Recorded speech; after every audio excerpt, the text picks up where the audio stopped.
35,000 കോടി രൂപയുടെ പ്ലാനിൽ 20,500 കോടി ഇല്ല. അങ്ങനെയുള്ള ഒരു ഗവൺമെന്റും നേരിടാത്ത വെല്ലുവിളികളെ, ധനപരമായ പ്രതിസന്ധികളെ, സാമ്പത്തിക പ്രയാസങ്ങളെ ഈ ഗവൺമെന്റ് അഭിമുഖീകരിക്കുക. അവിടെ നിന്നുകൊണ്ടാണ് 1 രൂപയുടെ ടാക്സ് കൂട്ടാതെ വരുമാനം ഇല്ലാതെ ഒരു സംസ്ഥാനമാണ്. പ്രായമുള്ളവരുടെ നമ്പർ കൂടി വരികയും ചെയ്യുന്ന അസാധാരണമായ ഒരു ജനസംഖ്യാ മാറ്റം, ഡെമോഗ്രാഫിക് ചേഞ്ച് കേരളത്തിൽ ഉണ്ടായിട്ടുണ്ട്.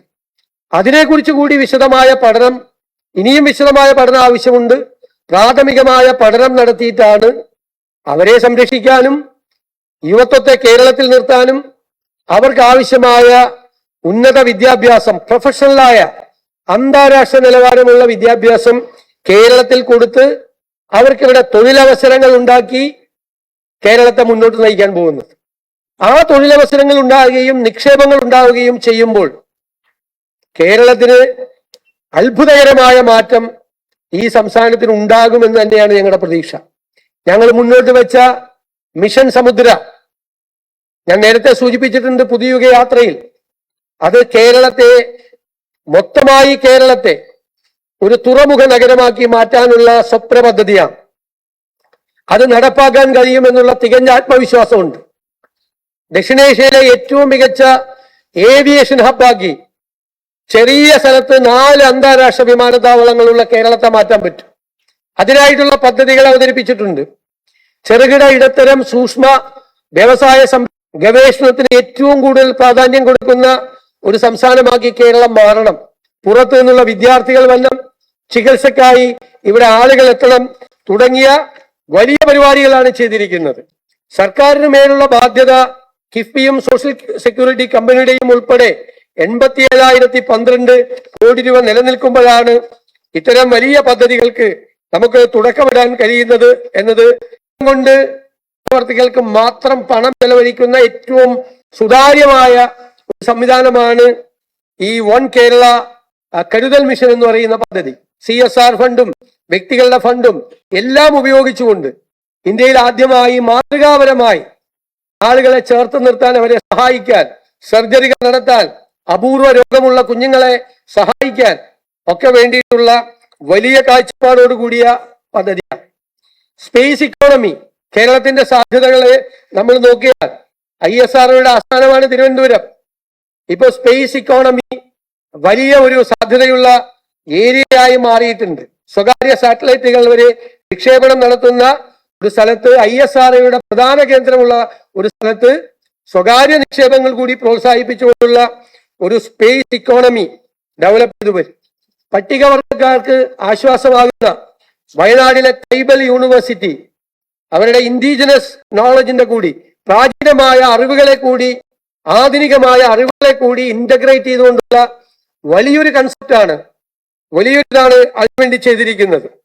ആരോഗ്യ മേഖലയിൽ അതിന്റെ ക്വാളിറ്റി നിലനിർത്തുന്നതിന് വേണ്ടിയിട്ടാണ് Kerala health and life science city സ്ഥാപിച്ച് വലിയൊരു മെഡിക്കൽ ഡെസ്റ്റിനേഷനാക്കി കേരളത്തെ മാറ്റാനുള്ള നടപടികൾ സ്വീകരിക്കുന്നത്. റിസർച്ച് പാർക്ക് IIT മദ്രാസ് മോഡലിലുള്ള ഒരു റിസർച്ച് പാർക്കാണ്. നേരത്തെ പറഞ്ഞതുപോലെ ഇന്ത്യയിൽ ആദ്യമായി സീനിയർ സിറ്റിസൺസിന് ഒരു വകുപ്പുണ്ടാക്കിയ സംസ്ഥാനമാണ് കേരളം. അത് കെയർ ഗിവർ കോഴ്സുകൾ, അതിന്റെ സിലബസ് ഇന്റർനാഷണൽ സ്റ്റാൻഡേർഡ് ആയിരിക്കും. നഴ്സിംഗ് കോളേജുകൾ, മെഡിക്കൽ കോളേജുകൾ, പ്രൈവറ്റ് ആശുപത്രികൾ ഉൾപ്പെടെ, ഗവൺമെന്റ് ആശുപത്രികൾ ഉൾപ്പെടെ, മെഡിക്കൽ കോളേജുകൾ ഉൾപ്പെടെ ഈ ഒരു ലാൻഡ് ബാങ്ക് മാനേജ്മെന്റ് പോളിസി ഉണ്ടാക്കി, ലാൻഡ് മാനേജ്മെന്റ് പോളിസി ഉണ്ടാക്കി നിക്ഷേപങ്ങൾക്ക്, കൃത്യമായ നിക്ഷേപങ്ങൾക്ക് ആ ഭൂമി കൊടുക്കാൻ വേണ്ടിയിട്ടുള്ള വലിയ സംരംഭം ഉണ്ടാകും. അതുപോലെ റിന്യൂവബിൾ എനർജി, പുനരുപയോഗ ഊർജത്തിന് വേണ്ടിയിട്ടുള്ള വലിയ പദ്ധതിയാണ്. കോടിക്കണക്കിന് രൂപ ലഭ്യമാകുന്ന ആയിരക്കണക്കിന് മെഗാവാട്ട് വൈദ്യുതി പുതിയതായി ഉൽപ്പാദിപ്പിക്കാൻ കഴിയുന്ന നിരവധി സാധ്യതകൾ, തൊഴിൽ സാധ്യതകൾ നടക്കുന്ന ഒരു പുതിയ മേഖലയിലേക്ക് നമ്മൾ കാലെടുത്ത് വെക്കുക. സ്പെഷ്യൽ ഇൻവെസ്റ്റ്മെന്റ് സോണും ചില വ്യവസായങ്ങൾക്ക്, ചില സംരംഭങ്ങൾക്ക് അവർക്ക് പ്രത്യേകമായ സഹായമാണ്. അതിനാണ് സ്പെഷ്യൽ ഇൻവെസ്റ്റ്മെന്റ് സോൺ ഉണ്ടാക്കുന്നത്. ബ്രാൻഡ് കേരളം, കേരളത്തിൽ ഉണ്ടാക്കുന്ന പ്രൊഡക്റ്റുകൾ ഇനി തിരിച്ചറിയണം. കേരള മാർക്ക് കൊടുക്കും, ബ്രാൻഡ് മെയ്ഡ് ഇൻ കേരള, അതിന് ഒരു സർട്ടിഫിക്കറ്റ് കൊടുക്കും. ആ സർട്ടിഫിക്കറ്റ് കൊടുത്ത് കേരള ബ്രാൻഡ് എന്ന് പറയുന്ന നമ്മൾ ഇവിടെ ഉൽപ്പാദിപ്പിക്കുന്ന മുഴുവൻ സാധനങ്ങളും നല്ല രീതിയിൽ ക്വാളിറ്റിയുള്ള സാധനങ്ങൾക്ക് ആ ക്വാളിറ്റി പരിശോധിച്ച് സർട്ടിഫിക്കറ്റ് കൊടുത്ത് കേരളത്തിൽ ഉൽപ്പാദിപ്പിക്കുന്ന ഉൽപ്പന്നങ്ങൾക്ക് വലിയ മാർക്കറ്റ് ഉണ്ടാക്കാനുള്ള ഒരു വലിയ സ്റ്റെപ്പാണ്. അത് യാഥാർത്ഥ്യമാകുമ്പോൾ കേരളത്തിലെ കാർഷിക ഉൽപ്പന്നങ്ങൾക്ക് വാല്യൂ ആഡഡ് പ്രോഡക്റ്റ് ഉണ്ടാവും, മൂല്യവർദ്ധിത ഉൽപ്പന്നങ്ങൾ കേരളത്തിൽ ഉണ്ടാവും നിരവധി കാര്യങ്ങൾക്ക്.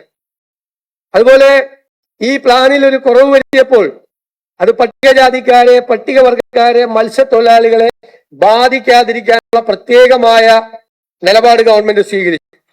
മണ്ണെണ്ണ സബ്സിഡി 75 രൂപയാക്കി വർദ്ധിപ്പിച്ചു. തീരപ്രദേശത്തെ ജനങ്ങളെ, മലയോരത്തെ ജനങ്ങളെ, പാവപ്പെട്ടവരെല്ലാം അഡ്രസ് ചെയ്യുന്ന ഒരു ബജറ്റാണിത്.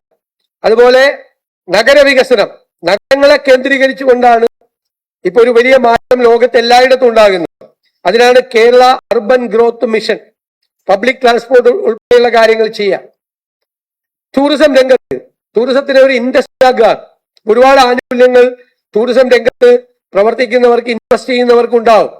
എല്ലാ ടൂറിസം സാധ്യതകളെയും പ്രയോജനപ്പെടുത്തും.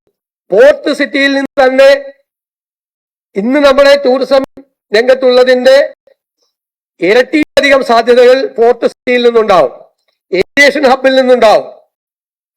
അതുകൂടാതെ medical tourism, cultural tourism, destination tourism തുടങ്ങിയ ഇന്റഗ്രേഷൻ എല്ലാ ഭാഗങ്ങളുമായി ഉണ്ടാകും.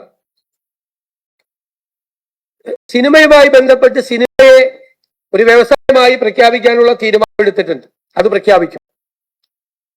JC Daniel international film city, ചിത്രനഗരം എന്നുള്ളത് ഇന്ത്യയിലെ തന്നെ ഏറ്റവും സവിശേഷതയാർന്ന ഒരു ഫിലിം ഹെഡ്ക്വാർട്ടേഴ്സ് ആക്കി കേരളത്തെ മാറ്റുക എന്നുള്ളതാണ് ലക്ഷ്യം.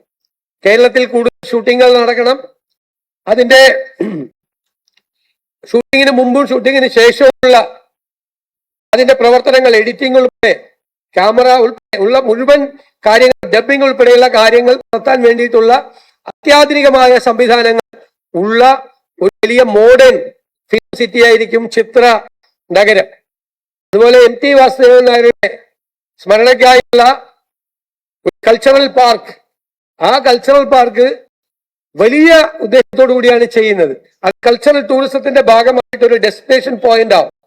കേരളത്തിലെ തനത് കലാരൂപങ്ങൾ, നാടകം, സിനിമ, ഡോക്യുമെന്ററി, ഡാൻസി ഫിലിംസ്, എല്ലാ കാര്യങ്ങൾക്കും, എല്ലാ കലാകാരന്മാർക്കും അവർക്കുള്ള വരുമാനം ഉണ്ടാക്കുന്നതിനും പരിപാടികൾ അവതരിപ്പിക്കുന്നതിനും ആർട്ട് ഗാലറികൾ ഉൾപ്പെടെയുള്ള ഒരുപാട് സംവിധാനങ്ങളുള്ള വലിയൊരു കൾച്ചറൽ പാർക്കായി അതിനെ മാറ്റും. ജോൺസൺ മാസ്റ്ററുടെ പേരിലും ഗസൽ സംഗീതജ്ഞനായ ഉമ്പായിയുടെ പേരിലും 2 മ്യൂസിക് അക്കാദമികൾ നമ്മൾ പ്രഖ്യാപിച്ചിട്ടുണ്ട്. ഗ്യാരണ്ടിയിൽ പ്രഖ്യാപിച്ച 2 കാര്യങ്ങൾ നടത്തി. ഇനി മൂന്നാമത്തേത് ഉമ്മൻചാണ്ടി ആരോഗ്യ ഇൻഷുറൻസ് പദ്ധതി നടപ്പിലാക്കുന്നതിനുള്ള പ്രാരംഭ നടപടികൾ നമ്മൾ ആരംഭിച്ചു. കേരളത്തിന്റെ ഭക്ഷണത്തെ പ്രോത്സാഹിപ്പിക്കാനുള്ള പാചകകല ഇൻസ്റ്റിറ്റ്യൂട്ട് ഉണ്ട്. പ്രകൃതി ദുരന്തങ്ങളെ നേരിടാൻ, കാലാവസ്ഥ വ്യതിയാനം ഉണ്ടാക്കുന്ന ദുരന്തങ്ങളെ അഭിമുഖീകരിക്കാൻ ഏറ്റവും ആധുനികവൽക്കരിച്ച എല്ലാ വലിയൊരു പങ്ക് പ്രവാസികൾക്ക് വഹിക്കാൻ കഴിയും. തിരുവനന്തപുരം, കോഴിക്കോട് ലൈറ്റ് മെട്രോ പദ്ധതിയും അതുപോലെയുള്ള പദ്ധതിയാണ്. നമ്മൾ തദ്ദേശ സ്വയംഭരണ സ്ഥാപനങ്ങൾക്കുള്ള വികസന ഫണ്ട് 28.5% ഉയർത്തി. റബ്ബറിന്റെ താങ്ങുവില 200-ൽ നിന്നും 250 പാലിന്റെ ഉൽപാദനം 1 കോടി ലിറ്ററായി വർദ്ധിപ്പിക്കാനുള്ള പദ്ധതികൾ ഉൾപ്പെടെ ഉണ്ട്. പട്ടയ പ്രശ്നങ്ങൾ പരിഹരിക്കാനുള്ള നടപടി, ഭൂമി പ്രശ്നങ്ങൾ പരിഹരിക്കാനുള്ള നടപടി, ഹ്യൂമൻ ആനിമൽ കോൺഫ്ലിക്ട്, മനുഷ്യ വന്യജീവി സംഘർഷം കുറയ്ക്കുന്നതിന് വേണ്ടിയിട്ടുള്ള ആധുനികമായ സങ്കേതങ്ങൾ, മൾട്ടി